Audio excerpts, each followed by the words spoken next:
अस्सलामुअलैकुम मोहतरम नाज़रीन, आप तमाम का 90s न्यूज़ में इस्तकबाल है।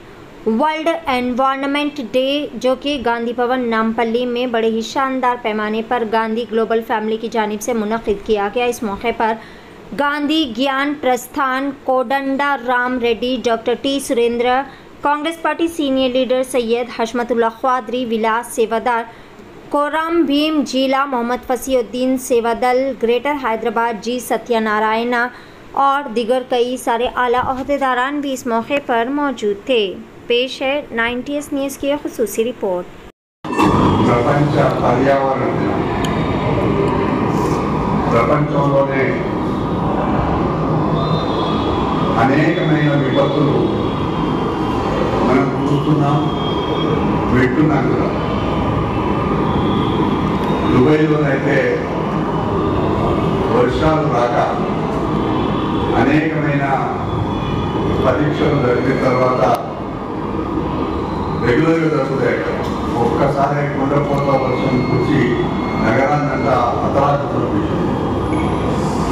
ప్రకృతి సహజంగా కురిసే వర్షాలు, సహజంగా ఎండాకాలం కానీ చలికాలం కానీ ఇవన్నీ కూడా సమతుల్యంగా ఒకప్పుడు ఉండేవి. కానీ ఈ మధ్యకాలంలో రాష్ట్రంలో, దేశంలో, ప్రపంచంలో కూడా ఎంతోమంది శాస్త్రవేత్తలు పర్యావరణాన్ని కాపాడాలి, ప్రకృతి సమతుల్యంగా ఉంటే అన్ని రకాలుగా మంచి జరుగుతుందనే అభిప్రాయంతో చాలా కీలకమైన నిర్ణయాలు కూడా తీసుకున్నారు. ఇట్లాంటి సందర్భంలో సత్యనారాయణ గారు వాటర్ బోర్డులో ఉద్యోగం చేసి రిటైర్ అయ్యారు. వారి రోజు గాంధీ భవన్కి వచ్చి ఇక్కడ వాలంటీర్ స్వచ్ఛందంగా ముందుకొచ్చి గాంధీ భవన్ లోపల ఒక మంచి వేప చెట్టు అంటూనే అది ఎండాకాలంలో ఎవరైనా వేప చెట్టు కింద పోయి విశ్రాంతి తీసుకుంటారు. వేప చెట్టు అది దినమంతా కూడా మంచి గాలిని వదులుతుంది, ప్రాణవాయువు. ఈవెన్ ఎక్కడెక్కడైతే పూర్వం టీవీ హాస్పిటల్లో కూడా ఈ వనమంతా కూడా పెద్ద పెద్ద చెట్లు, వేప చెట్లు. ఎవరైతే రోగులు ఉన్నారో వాళ్ళకి మందులు ఇచ్చిన తర్వాత పోయి ఆ చెట్ల కింద పడుకున పెట్టేవాడు. ఆ రకంగా రాను రాను దేశంలో అనేకమైన ఆపదలు, విపత్తులు వస్తున్నాయి. దీన్ని కాపాడుకోవాల్సిన బాధ్యత ప్రతి పౌరుని పైన ఉంది. కాబట్టి ఒక పక్కన పర్యావరణాన్ని కాపాడుకోవాలి, ఒక పక్కన భూగర్భ జలాలు కూడా కాపాడుకోవాలి. భూగర్భ జలాలు బాగా అడుగట్టిపోతున్నాయి.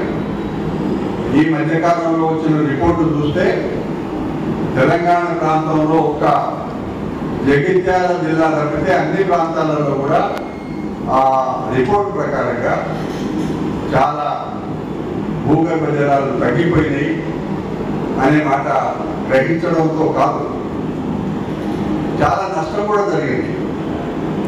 భూగర్భ జలాలు తగ్గిపోవడం వల్ల ఊళ్ళ ద్వారా వ్యవసాయం చేసే రైతులందరికీ కూడా అంతంత మాత్రం నీళ్ళండి, పంట కూడా ఎండిపోయిన సందర్భం చూసినాం.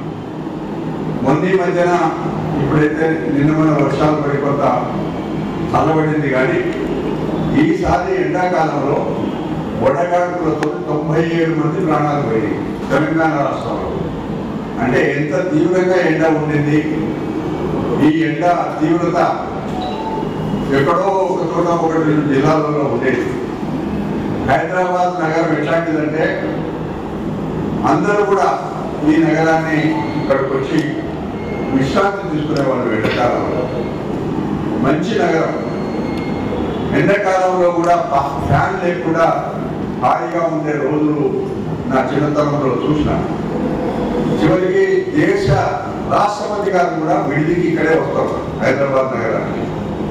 అంత మంచి నగరం ఈరోజు చాలా ఇబ్బందులలో ఉంది.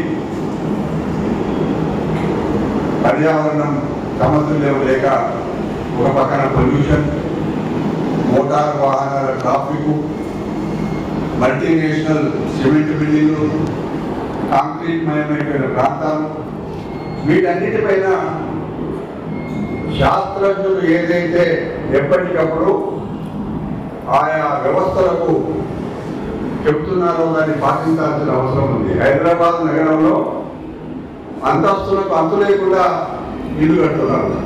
ఇది మంచిది కాదు. దీనివల్ల ఎండతాపం పెరిగి హైదరాబాద్ నగరంలో కాలుష్యం ఎక్కువయ్యే పరిస్థితి ఉంటుంది. ఈ సందర్భంగా కాంగ్రెస్ పార్టీ పక్షాన సీనియర్ వైస్ ప్రెసిడెంట్ కుమారరావు గారు, భాస్కర్ గారు, ఇంకా చాలా మంది ఉన్నారు ఇక్కడ. అదేవిధంగా వాలంటీర్లు రఘునాథ గారి మధ్యన ఈరోజు ప్రపంచ పర్యావరణ దినోత్సవం సందర్భంగా ఒక పచ్చడి చెట్టు, వేప చెట్టు మా చేత నాటించినందుకు రఘునాథ గారికి, వాలంటీర్స్కి కాంగ్రెస్ పార్టీ పక్షాన ధన్యవాదాలు.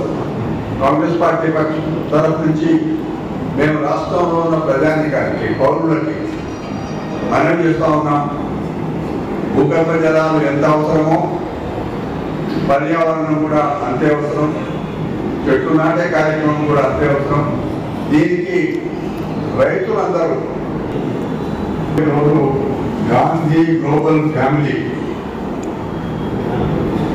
గాంధీ ప్రతిష్ట ఈ రెండు ఆర్గనైజేషన్ పక్షాన వచ్చిండ్రు. నిజంగా మీ అందరికీ పార్టీ తరఫున, పౌరుల పక్షాన మీకు ధన్యవాదాలు. అదేవిధంగా సత్యనారాయణరావు గారికి కూడా ధన్యవాదాలు. ఇప్పుడే నాకు గుర్తు చేసుకుని నేను ఎమ్మెల్యే ఉన్నప్పుడు ఇదే విధంగా చాలా ఇబ్బందులు వచ్చినాయి. గ్రౌండ్ వాటర్ తగ్గిపోయి అక్కడ బోర్లా నిండిపోతే అప్పట్లో అక్కడ ఉండే నివాసస్తులంతా కూడా గుంతల్లో పడి వర్షపు నీరు అందులో పోయేటట్టుగా చేయడం వల్ల దాని ఫలితం ఇప్పటికి కూడా బాగుంది.